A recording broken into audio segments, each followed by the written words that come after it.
구약 성경부터 읽기 시작하여 드디어 신약 성경 그리고 마태복음이 시작되었습니다. 강무석 집사님이 신약 성경을 함께 하겠다는 이야기를 듣고 얼마나 마음이 좋았는지 모르겠습니다. 다른 성도님들도 마태복음부터 드디어 이제 시작 함께 해서 제가 가진 성경 중에 이런 성경이 있습니다. 옛날 기드온에서 나온 성경 아시나요? 신약 성경과 시편밖에 없는 성경. 성도님들이 다 여성경만 있다고 생각하고 이제까지는 성경이 없어서 못 봤다 생각하며 이제 함께 할 수 있다 생각해서 다들 신약 성경 마태복음부터 함께하는 시간 가졌으면 좋겠습니다. 보통 성경을 읽는 사람들이 대부분요 이 마태복음부터 읽으면서 성경에 대한 기존 관념들을 갖기 시작합니다. 지금이야 뭐 인터넷만 펴도 어디에도 성경을 찾을 수 있고 또 성경을 사는 일도 쉽지만 제가 어린 시절만 해도 성경이 이렇게 일반적이지 않았습니다. 교회의 비치용 성경 이런 건 상상할 수도 없었어요. 어르신들 두껍게 된 성경들을 보시면서 또 그 성경 표지가 이렇게 닳고 다르면 그 가죽들 새로 해주는 듯 그런 것도 있어가지고 성경 하나 사면 평생 쓰는 줄 알았습니다. 지금 개역 개정판 나오기 전에 개역 한글판 성경들은 교회에서 어르신들이 다 그렇게 손때 묻은 성경들이었어요. 그런데 성경을 처음 읽는 사람들은 그 두꺼운 성경을 접하지 않고 아까 제가 보여드린 이 기드온에서 나온 성경들이나 또 신약 성경만 나와 있는 성서공예 성경들이 있었습니다. 그렇게 성경을 많이 보기 시작했단 말이에요. 그렇게 성경을 읽으면 성경을 딱 펴자마자 창조의 이야기가 나온 것이 아니라 족보의 이야기가 나오기 시작합니다. 그러니 성경을 딱 읽기 시작한 순간 이 성경, 이 낯선 이름들 이걸 계속 읽어야 하나 말아야 하나에 대한 고민을 갖게 성경이 만들어주는 것이죠.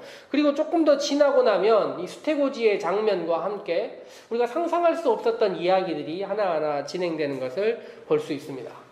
이 끝없는 족보 이야기로 성경이 시작된다는 것, 그리고 수태고지라는 우리가 상상할 수 없었던 장면으로 성경이 시작한다는 것, 어떤 의미일까요? 보통 요즘은 집안에 족보를 가지고 있지 않지 않습니까? 가끔 그런 전화가 오는 경우도 있어요. 집안에 족보 하나 만드시겠습니까? 하고 깜짝 놀랄 전화 안 받아보셨나 보죠? 전혀 이런 전화. 이런 전화가 가끔 오는데 집안에 족보 하나는 있어야지 하고 족보를 뭐 10질 만들어주는데 200만 원이면 뭐 저도 모르는 우리 집안 족보를 만들어준다고 전화하는 사람들이 가끔 있습니다. 이런 게 업으로 돼 있는 사람들도 있다는 말이죠. 그러나 그런 사람들 뿐이지 대부분 사람들은 족보에 관심이 없습니다. 그래서 성경이 이렇게 시작하는 것도 굉장히 우리의 일상적인 글을 읽는 패턴과 무척 다른 것입니다. 그런데 왜 하필 이런 방식으로 성경이 시작됐을까요? 또한 우리가 생각할 때 마태복음, 마가복음, 누가복음, 요한복음이라는 4개의 이야기가 신약성경 가운데 있는데 흔히 학자들, 많은 사람들, 90% 이상의 사람들이 이야기하길 마가복음이 맨 먼저 쓰였다 이야기를 합니다. 그러니까 마가복음 맨 앞에 있는 게 시간의 순서로 보면 엄밀히 맞는 거예요. 그런데 왜 마태복음은 지금 이 자리를 차지하고 있는가? 궁금하지 않습니까? 성령이 감동을 주어서 성경이 만들어졌다. 우리는 다 이렇게 알고 있지 않습니까? 성령이 만들었다. 성경을 기록하게 했다라는 것은 성경의 내용도 중요하지만 성경의 순서에도 간섭했다. 우리들은 이렇게 믿고 있는 것입니다. 그러면 마태복음이 맨 앞에 있을 만한 충분한 이야기가 어디에서 우리가 찾을 수 있는가? 이것이 신약성경 첫 성경을 폈을 때 무척 궁금한 이야기라는 것입니다. 저는 성경을 여러 번 읽고 또 신구약 성경에 대한 이야기들을 곰곰이 생각해 보면서 구약 성경, 신약 성경 이렇게 적혀 있기 때문에 신약이라는 말이 뭔가 새로운 것 이야기하는 것처럼 우리가 흔히 받아들이지 않습니까? 구약하면 옛날 걸로 받아들이고. 그런데 성경을 처음 읽는 사람들, 이 예수님에 대한 이야기를 누군가에게 전해야 됐던 사람들은 이 신약 성경이라는 성경을 새로운 것으로 말하지 않았었습니다. 구약의 연장선에 있는 것으로 생각을 했었습니다. 그러니까 구약 성경에 있는 이야기들을 새롭게 해석하는 것이지 이것이 새로운 약속 이렇게 생각하지 않았다는 것입니다. 즉 구약 성경에 있는 이야기가 신약 성경에 다시 나와야 하는 거예요. 저희들이 예언서를 읽을 때 제가 그렇게 여러 번 이야기를 드렸는데 이 예언자들의 이야기가 갑자기 뭐 새로운 이야기를 하는 것이 아니라 이미 모세오경에 있었던 이야기들, 하나님 사랑해라, 이웃 사랑해라 이야기를 구체적으로 그 시대에 필요한 언어로 이야기를 했던 것처럼 신약 성경도 구약 성경의 이야기를 이렇게 이어가고 새롭게 해석하고 있습니다. 오늘 우리가 읽을 8장 이야기, 그리고 그 앞에 있는 5장 이야기, 그리고 오늘 처음 나오는 1장 이야기도 1장, 5장, 8장 이 모든 것이 구약 성경의 방식을 똑같이 사용하되 그것을 새롭게 해석해냈다는 것입니다. 먼저 간단하게 1장 이야기, 족보 이야기 우리들이 알고 있지 않습니까? 내용을 기억하지 못하더라도 족보가 있다는 것을 알고 있을 것인데 구약 성경에서도요, 늘 이렇게 무엇인가 하나 전환점들마다 족보가 나왔습니다. 노아 이야기 앞에도 족보가 있고요. 아브라함 이야기 앞에도 족보가 있고, 모세 이야기 앞에도 족보가 있고, 사무엘 이야기 앞에도 족보가 있고, 역대기 시작할 때도 족보들이 있습니다. 이렇게 족보들이 쭉 나와요. 그런데 족보들이 나올 때마다 어떤 일이 생기냐면 단절이 생기는 것입니다. 노아 이야기 나온 다음에 물로 어떻게 됐습니까? 세상이 심판돼서 족보가 다 필요 없는 세상이 돼버린 거예요. 그 다음에 아브라함 이야기 쭉 나온 다음에 아브라함 이야기 족보 마지막이 뭐였냐면 사례는 자식이 없었더라입니다. 단절입니다. 모세 이야기 나온 다음에 모세가 어떻게 됩니까? 노아 이야기처럼 물에 던져져 버리는 것입니다. 뭐하러 이렇게 하려면 족보 이야기 나왔나 생각할 수 있고, 사무엘상 읽어봐도 똑같은 이야기가 나와 있습니다. 쭉 자녀들 이야기, 오대손 이야기는 한 다음에 한나가, 사무엘의 어머니 한나가 자녀가 없는 이야기가 나오는 것입니다. 이와 같이 족보 이야기가 나오고 어떤 단절에 대한 이야기가 나오면 사람들은 구약 성경을 이미 읽었던 사람들, 유대인들 혹은 성경에 대해서 관심이 있었던 사람들은 족보가 나오는 이야기를 보자마자 이 다음에 어떤 단절, 어떤 새로운 시작이 있을 수밖에 없구나를 알 수밖에 없다는 것입니다. 그러니 마태복음이 맨 먼저 있어야 되는 거예요. 족보가 나와야 어떤 단절, 새로운 시작이 나온다는 것입니다. 그런데 구약 성경에서는 이 단절의 상황들마다 어떤 일이 있냐면 하나님께 간구하고 하나님께 우리들을 기억해달라는 소망, 이런 것들이 나옵니다. 고통 가운데서 하나님께 부르짖는 이야기들이 나오고 하나님께서 그들을 생각하시고 기억하신 이야기가 나온다는 것입니다. 그런데 신약 성경은 그 단절을 이어가는 방식을 우리가 알다시피 우리가 하나님을 찾는 방식이 아니라 하나님께서 우리를 찾아오시는 전혀 새로운 방식으로 시작했다는 것입니다. 비슷한데 새롭구나. 이것을 마태복음 1장을 읽는 사람들은 알 수밖에 없다는 것입니다. 1장만 그런 것이 아니라 5장 이야기를 보다면 마태복음은 우리가 예전에 성경 공부를 같이 한번 했을 때 마태복음 이야기들을 몇 번을 했는데 마태복음은요, 모세오경의 이야기를 많이 차용했어요. 모세오경 하면 기둥이 5개 아닙니까? 모세오경. 이와 마찬가지로 마태복음은요, 설교가 5개가 있습니다. 대표적으로 우리가 맨 먼저 나오는 산상설교, 그 다음에 제자들을 파송할 때, 그 다음에 비유, 공동체, 그리고 마지막으로 종말설교라는 5가지 틀을 짜서 모세오경하고 되게 비슷하다 이런 느낌이 들게 만들었어요. 그리고 첫 번째 이야기 나와 있는 이 산상설교가 누가복음에 비슷한 이야기가 있거든요. 그런데 누가복음은 평지에서 설교했다 이렇게 적혀 있습니다. 그런데 마태복음은 산에서 설교해야 돼요. 왜입니까? 모세가요, 하나님께 계명을 받아왔지 않습니까? 이 계명을 평지에서 받아오지 않았어요. 산에서 받아왔습니다. 그래서 구약 성경을 읽은 사람들이 신약 성경, 즉 예수님에 대한 새로운 이야기를 읽으면서 옛날 이야기와 새로운 이야기가 전혀 다르지 않고 연결해 있다는 것을 알려주기 위하여 어떻게든 이렇게 이야기하고 있습니다. 산 위에서 전한 그 말씀이 무엇이냐면 아까 이야기한 족보와 새로운 하나님께서 연결시키는 과정과 마찬가지로 성경이 시작하면 뭐라고 나오냐면 이렇게 얘기를 해요. 옛사람은 이렇게 이야기했는데 나는 너희에게 이렇게 이야기한다. 구약 성경 이야기, 원래 있던 율법 토라의 이야기가 이렇게 이야기했는데 나는 여러분들에게 이렇게 이야기합니다라고 얘기하는 거예요. 예를 들어 예수님께서 이야기하실 때 살인하지 말라 이런 이야기 여러분들이 들었다 이렇게 말을 해요. 살인이라는 것 이야기를 한 다음에 예수님이 그런데 나는 너희에게 말하는데 너희가 살인에 대한 이야기 그거 아니라 더 중요한 것 너희는 누구에게 욕하지 말아라. 나쁜 말 하지 말아라. 살인이라는 명령이 자매 형제에 대한 미움과 함부로 대하는 말에서 시작한다는 것. 이것은 어떻게 보면 전혀 새로운 해석이라 말할 수 있습니다. 이런 새로운 해석들, 그리고 사람들의 마음 가운데 율법의 본질을 밝혀주는 해석들에 사람들은 경의를 표하고 또 이런 이전과 다른 성경 읽기에 무엇인가 끌렸다 이야기를 하고 있습니다. 그래서 마태복음 7장이 끝날 때 이런 말씀이 나옵니다. 예수께서 이 말씀을 마치심에 무리들이 그의 가르치심에 놀라니 이는 그 가르치시는 것이 권위 있는 자와 같고 그들의 서기관과 같지 아니함일러라. 처음 듣는 이야기를 해서 그러는 것이 아니라 자기들이 알고 있는 이야기의 본질과 그것 이상의 의미들을 알려주기 때문입니다. 다른 말로 하자면 모호하게 알고 있었던 것, 대충 이 정도 아니야 하고 있었던 것들을 분명하고 명확하게 설명해 줬기 때문입니다. 이게 이래요. 성경이 시작할 때 첫 번째 이야기도 그렇고 말씀을 전하는 이야기도 그렇고 그렇게 옛날 이야기, 우리들이 추억으로 생각하고 혹은 익숙하게 생각하고 있었던 것을 예수님께서 새롭게 이야기하셨다는 것입니다. 그렇다면 마태복음이 맨 앞에 있을 수 있고 마태복음의 저자가 이야기하는 8장 이야기, 오늘 우리가 읽은 이야기는 어떤 것일까요? 우리가 읽으면 누가 봐도 이것은 분명한 기적에 관한 이야기입니다. 나병 환자 한 명이 와서 예수님께 치유받은 이야기가 적혀 있습니다. 간단하게 개략을 하자면 마태복음의 저자는요, 출애굽기에 10가지 재앙을 떠올릴 만큼 생각하게 만들었어요. 그래서 8장 9장에 다른 복음서는요, 기적들이 약간 흩어져 있습니다. 그런데 마태복음은 8장 9장에다 10개를 몰아놨어요. 딱 10개를 보는 순간 사람들이 무슨 생각을 하겠습니까? 애굽의 10가지 재앙처럼 예수님께서도 10가지 기적들, 하나님께서 보여주시는 초자연적인 기적들을 여기에 모아놨구나 하고 생각할 수 있게 했습니다. 그리고 나서 첫 번째 기적이 나병 환자를 고치는 기적이 나왔단 말이에요. 그런데 마가복음 성경을 읽으면 첫 번째 기적이 이게 아닙니다. 첫 번째 기적이 어떤 기적일까요?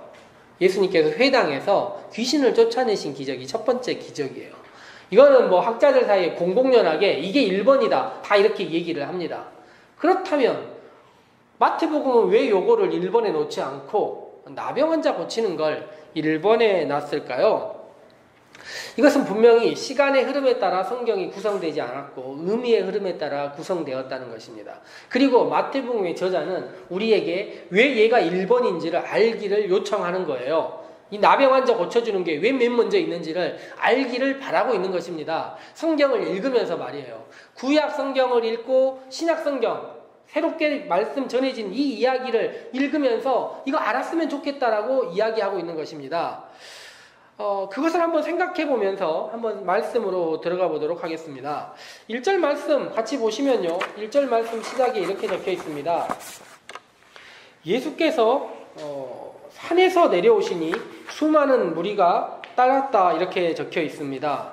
예수님께서 산에서 내려오셨는데 산에서 무엇 하셨습니까? 말씀을 전하셨어요. 그리고 그 말씀을 들은 사람들이 이렇게 예수님을 따라 내려온 것입니다.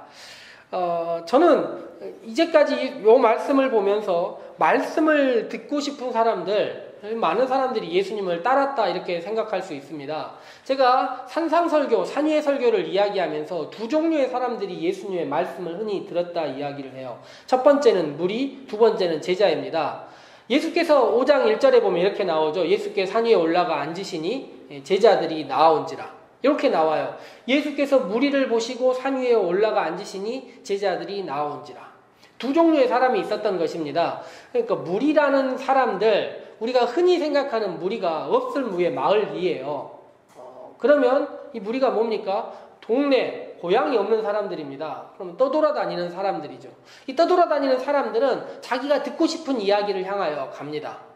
그런데 제자들은 그렇게 가지 않고 한 발 더 앞서 나가는 사람들이에요. 그러니까 말씀을 듣는 두 종류의 사람들이 있는 것입니다. 내가 취사 선택하고 내가 듣고 싶은 이야기를 듣는 무리와 내가 아니다. 주님께서 주신 말씀을 향하여 한 걸음 더 나가야 되는 제자가 있다. 저도 통상 이렇게 이야기를 합니다. 그래서 우리들이 말씀을 듣는 사람이 이 두 종류가 있다는 것을 알고 있어요. 그런데 오늘 성경 딱 시작하자마자 2절 말씀에 제3의 무리가 있다는 것을 알려줍니다.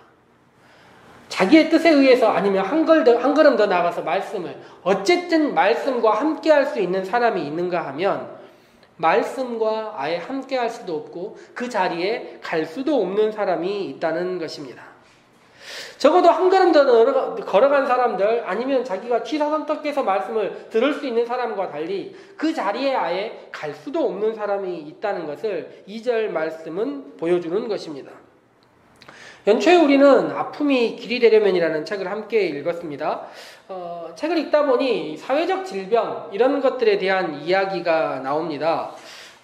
사회적 질병이란 어떤 것일까요? 보통 우리들은 아픔이 있으면 아픔이 있는 사람들에게 연대하기 마련입니다. 고통 가운데 있는 사람을 불쌍하게 보기 마련이죠. 그런데 이 질병이 사회적이라는 말이 붙기 시작하는 순간, 사회적 고통이라는 말이 붙기 시작하는 순간 이 아픔을 아픔으로만 바라볼 수 없습니다. 우리 사회에서 이런 일들을 많이 보지 않았습니까? 고통받는 사람들에게 너무 무례한 사람들이 있었잖아요. 고통받는 사람들을 정치적 진영 논리로 나눠버리는 사람들이 있지 않았습니까? 단지 괴로워하고 슬퍼하고 고통하고 눈물을 흘릴 뿐인데 그 사람들을 같은 방식으로 불쌍하고 연대하고 바라보는 것이 아니라 그 사람들의 속내가 뭐가 이상해. 그들은 원래 그렇게 될 수밖에 없는 존재들이었어. 하고 진영을 나누고 아픔 가운데 있는 사람들을 더 후벼파는 경우를 보게 되는 것입니다. 그것이 오늘 성경 가운데 있습니다. 이 나병 환자라는 질병 자체는요, 고통인데 격리되는 고통입니다. 고통이 있는 사람들은 누군가가 위로하고 그와 함께하게 되기 마련인데 나병이라는 질병은 질병 자체가 따로 떼놓게 만들어요. 사람들과 함께할 수 없고 사회적으로 함께할 수 없게 만듭니다. 나중에 보니까 마지막 말씀에 나오는 것처럼 제사장에게 고침받아야 갈 수 있습니다. 죄의 문제, 현실의 문제뿐만 아니라 죄의 문제와 내세의 문제까지 모두 차단된 채 살아가는 사람들, 이 사람들이 나병 환자라는 것입니다. 그가 와서 제일 처음 예수님께 했던 이야기 볼 수 있습니다. 예수님께 뭐라고 이야기를 했냐면 주여 원하시면 저를 깨끗하게 하실 수 있습니다. 우리가 생각할 때 이 사람이 예수님께 찾아와서 원하시면이 아니라 두 종류의 하나의 이야기를 얘기를 하는 거예요. 예수님의 능력을 확실하게 믿는다면 주님 저를 불쌍히 여겨주십시오. 이게 보통 우리가 알고 있는 예수님께 병 고쳐달라는 사람들의 이야기입니다. 아니면 예수님의 능력이 가물가물하다면 뭐라고 이야기를 해야겠습니까? 예수님 고치실 수 있으시면 이렇게 이야기를 해야 되는 거죠. 그런데 이 사람이 뭐라고 이야기를 하냐면 원하시면이라고 얘기를 해요. 예수님께서 원하지 않을 수 있다는 것입니까? 어쩜 이런 말을 할 수 있을까요?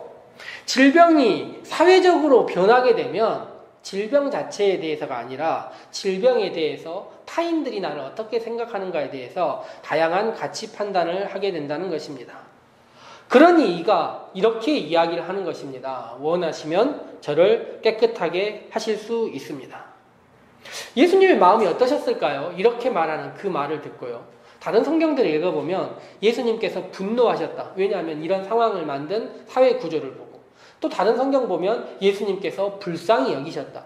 그 마음이 너무 아파서 창자가 끊어지는, 우리가 흔히 말하는 애가 끊어지는 아픔을, 고통을 함께 느끼셨다 이야기를 합니다. 저는 두 종류의 이야기가 다 맞다고 생각하는데 어쨌든 이런 상황을 만든 다음에 3절 말씀이 나옵니다. 3절은 중요하니까 같이 한번 읽어볼까요? 다시 읽겠습니다. 예수께서 손을 내밀어 그에게 대시며 이르시되 내가 원하노니 깨끗함을 받으라 하시니 즉시 그의 나병이 깨끗하여 진지라.